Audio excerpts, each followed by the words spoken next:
Was good, Washington fans. Nothing good at the moment, but this was a winnable game, and it really wasn't supposed to be. When you have a third string guy like a Garrett Gilbert who played in the AAFL, it wasn't supposed to be this close. It really wasn't supposed to be. It really wasn't supposed to be this close. But we had opportunities to run away with this game. We were up 10-0, but Jack Del Rio, in my opinion, he sold this game on that 3rd and 6. Where it was 20-17. Yeah, 20-17. He sold this game. When Jalen Hurts, he saw the coverage and what we were going to do. He saw what we were going to do, basically engage 8, like in Madden, a freaking cover 0 blitz. And he saw Jalen Reagor on the side. He pointed to him and threw a freaking screen pass of all plays. The easiest, simplest play in the world. He threw a screen pass on 3rd and 6, and it went for 30 to 40 yards to Jalen Reagor, who's supposed to be a bust, and we let him gash us for 30 yards on a 3rd and 6. The coaching staff, not a great job today, to be honest. I mean, Scott Turner, he had some good drives, and he had some really awful drives. I mean, my goodness. Now, I give him some props for the 3rd and 1 where he did the bootleg to John Bates, and he ran for almost touchdown. I'll give him some credit for that. Then we had a reverse play to DeAndre Carter. Of course, that gets called back by Sadiq Charles. I thought there was a debatable penalty on that one, but Scott Turner, man, he's just so predictable and so finesse sometimes. I'm trying my best not to call him soft or soft with the T is silent, soft. But there's just times where Scott Turner is just very soft, very vanilla. And I get it, Garrett Gilbert, this is his first game with the Washington football team, but I still feel like he could have been, we didn't have a sense of urgency, I felt like. I thought there were some times where we could have kept going and punishing them when we had some momentum to Adam Humphries, throwing it to Adam Humphries on that drive, or we had some momentum throwing the ball to Cam Sims on that final drive there, and we just kept being slow and methodical there. I thought we should have kept them on their heels and try to keep it up tempo, to be honest with you.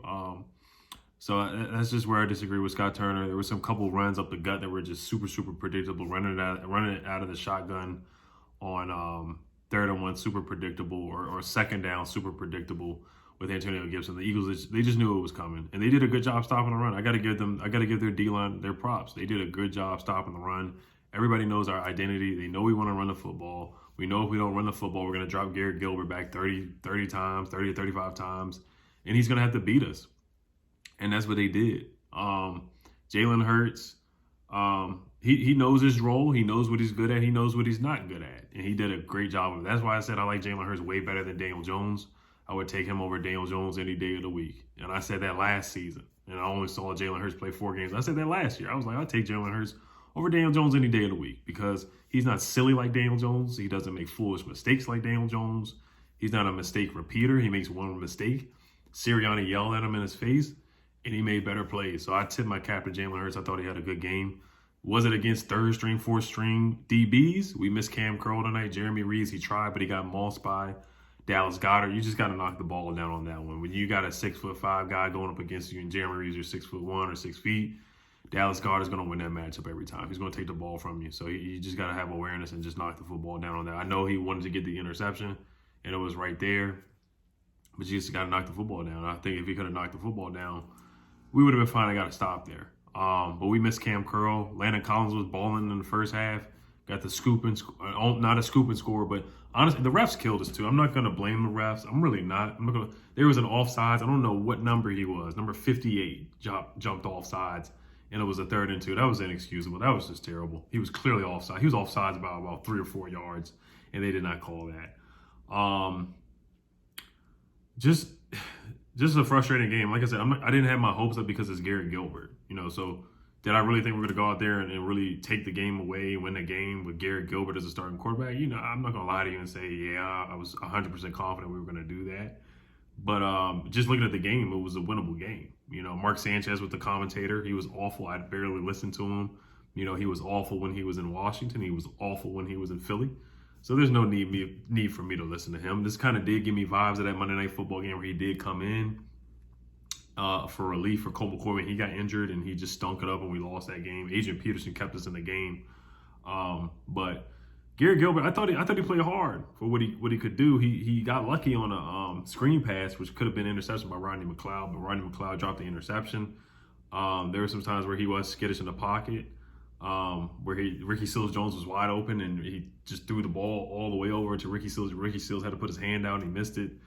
So yeah, Garrett had some terrible throws and he had some decent throws. The throw to Terry McLaurin, I love that pass. That was beautiful where he mauled Darius Slay. I love that. That was beautiful.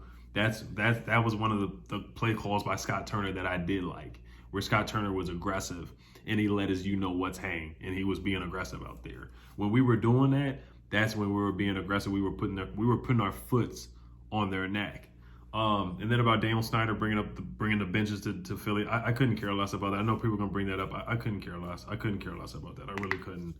Montez Sweat, I love that he made his impact felt in the beginning of the game, but the wheels just fell off. I mean, too many wide open rushing lanes, getting gashed up the middle by Jalen Hurts, gashed up the middle by Miles Sanders, gashed up the middle by Jordan Howard. We just got dominated up front. And the last couple of weeks, or the last 2 weeks, the defensive line wasn't dominated against the Cowboys, but this week we were definitely dominated. We knew what they wanted to do. Devontae Smith, look at his numbers, because I feel like he didn't really hurt us too much today. 3 catches for 40 yards, so he didn't do anything crazy. Dallas Goedert just had a field day today, 7 catches for 135 yards. I mean, he went bonkers. He went crazy today. Like I said, Landon Collins was playing well before he got injured. I thought he was playing well for the most part. Had a fumble recovery and had the interception. So everything was going right for the Washington football team in the beginning. Dallas Goedert just dropping having hands like a snake that drops off of his foot somehow. And like I said, the refs, they blew a dead whistle right there. And that should have been a pick 6. So that automatically should have been 7. Adam Humphries on that drop where it hit him in his chest. Could he have caught it? Yeah, he could have caught it. I feel like he definitely should have came down with it. So Garrett Gilbert had a solid first half. Shout out to Boomy Rotimi, in the words of Ron Rivera. I thought he had a nice sack in the beginning of the game. We were really getting to Jalen Hurts in that first half. We were. Devontae Smith, that was a tough catch where they challenged it. Antonio Gibson got hurt and came back in. He just didn't look right when he came back in. He just did not. He didn't look right when he came back in at all, to be honest with you. Jared Patterson, can't fumble the football. Cannot fumble the football. And shout out to Jennifer King being the first female African-American coach on the sidelines. Shout out to her for that. That's incredible. That's awesome. Setting history right there. So shout out to Jennifer King. In the red zone, we got to stop. We got to stop in the red zone in the first half. So we held them to 10 to 10. That was in my notes. Scott Turner, predictable, ran a misdirection call on a 2nd down and 10. That was terrible. Garrett Gilbert was awful at times. Garrett Gilbert almost threw an interception on a screen pass. Talked about that. Danny Johnson missed a huge tackle on Quez Watkins. I think it was either Greg Ward or Quez Watkins. One of them. He tried to push him and then he just pushed him upfield. That was terrible. John Allen, he's a baller, man. 8.5 sacks on the year. That was in my notes too. John Allen was balling. He was playing hard. I thought he tried his best. I already talked about Sadiq Charles with that penalty on the DeAndre Carter reverse.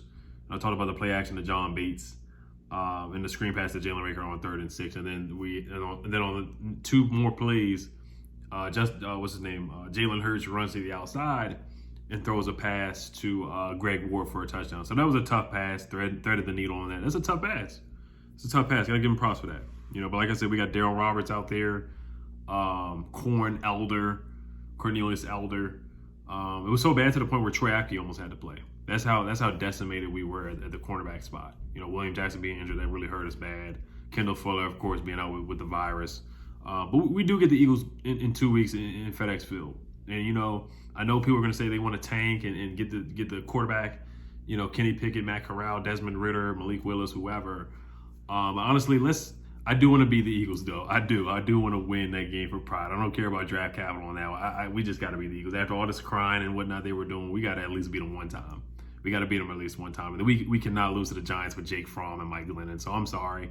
For the tank crowd and all that, I can't do it. We got to at least win those. We can win out. It's possible. Getting Taylor Heineke back, Kyle Allen back, whoever could come back. But the Saints beating the Bucs, if you're looking at the playoff scenario, it's tough. The Vikings won against the Bears.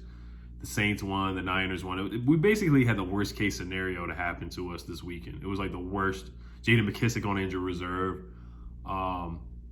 Even Casey Toohill getting injured today. I don't know if he's going to come back or not. That block on him was ridiculous. I know people are going to say it's a legal block, but at the same time, why does it keep happening to the football team? Same thing with Yannick Ngakoue Now Dallas Goedert does it to our player, and guys keep getting their knees hurt, blown out, and whatnot. So why does it keep happening to us? Let's look at the tail of the tape on the stats here on the numbers before we head out, because I'm not going to spend too much time on this game, to be honest with you, man. It is what it is. We tried with a third-string quarterback, but like I said, it was still a winnable game. That's the crazy thing about it. It was a winnable game. It was a winnable game, and that's the crazy thing about it. But some of the decision making by the coaching staff, honestly, it just makes you scratch your head. It really does. And watching it on TV, man, I know I'm not a coach. I'm just a fan. I pay my money on these hats and jerseys and stuff like that. So tickets and all that, it's supposed to be moving to Loudoun County or Prince William County, man. This is why attendance is down, because we see silliness like this happen on a daily basis, on a week in and week out. That's why we're dead last in attendance.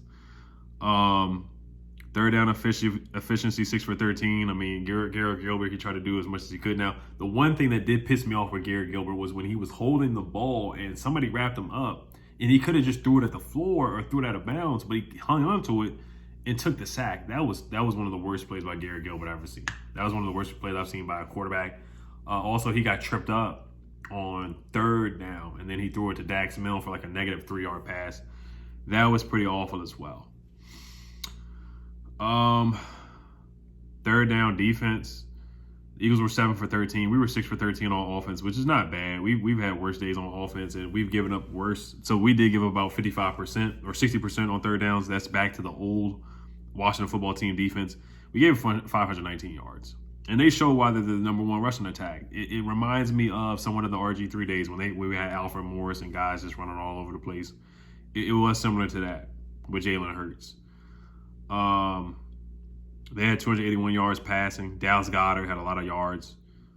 We had 174, 20 for 31. Garrett Gilbert was 20 for 31, 5 yards per pass.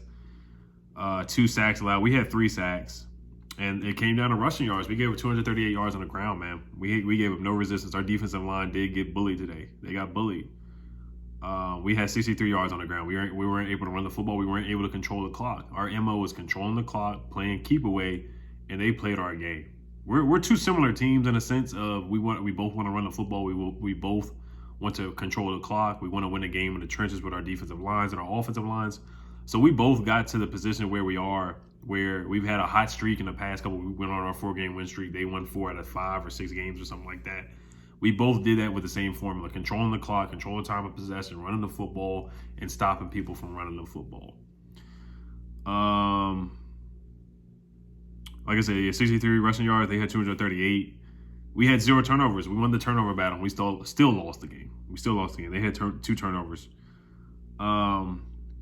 They had 35 minutes of possession. We had 24 minutes in the time of possession. So we just got to find a quarterback, guys. We just have to. Ron Rivera, he has to attack the quarterback position. He has to be aggressive, whether we draft somebody or we get a veteran. You cannot get a middling guy. You cannot get a Mariota. You cannot get a Trubisky. You cannot get another Fitzpatrick. You cannot go after a Fitzpatrick or anything like that. You can't do that. You're gonna have to either swing for the best guy out there, like a Deshaun Watson or a Derek Carr, or that's my 2 top options is Deshaun or Derek Carr. Those are my 2 options. If you can't get those guys, then yeah, go ahead and draft a quarterback. That's what you got to do. But you cannot bring in another Trubisky or Fitzpatrick or something like that. Ron cannot be.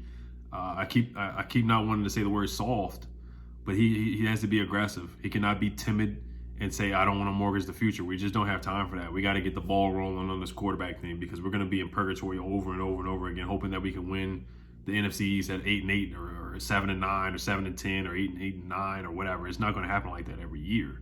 It's just not. So if we want to get out of this mediocrity and get fans back in the stands and get this city behind the team again, then we're gonna have to find a quarterback. Simple as that. And some of these coaches, man, they need to be evaluated. I'm serious. They need to be evaluated, because this is just awful. It's terrible.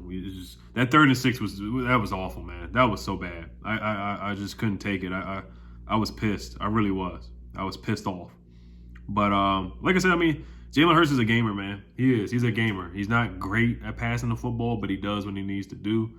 And let's look at the playoff scenario before I head out here. Like I said, I don't want to spend too much time on this one. I really don't.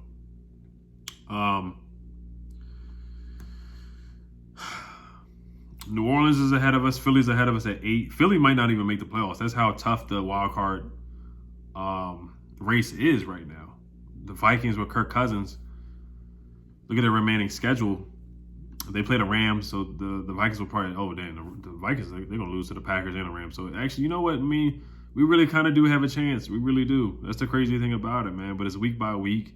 The Saints play the Dolphins. That's a cupcake game. Actually, you know what? Tua's been playing better, so that's not a cupcake game. You know what? We actually do have a shot. Even if we just win 2 out of the 3 and end up being 9 and 8, we do have a legitimate chance. But a lot of things are gonna have to happen. A lot of things are gonna have to happen. So, but that's the playoff scenario right there. And the Eagles play the Giants and they play the Cowboys. I want to say, yeah, they play all 3 NFC East teams. So we basically control our own destiny, but we do need a little help from the Vikings to lose. We need a little help from the Saints to lose. And if we beat the Eagles, I think we own the tiebreaker because we have the better NFC record, beating the Buccaneers, beating the Panthers, beating the Falcons, and I feel like we beat another NFC team, or the Giants as well. So, and the Eagles lost to the Giants. So, but all right, you guys, let me know what you guys think, man. Let me know what y'all think, man. Hopefully we can get Heineke and Allen back for next week and get some guys back. But J.D. McKissic being on injury reserve, being down for the year, that hurts.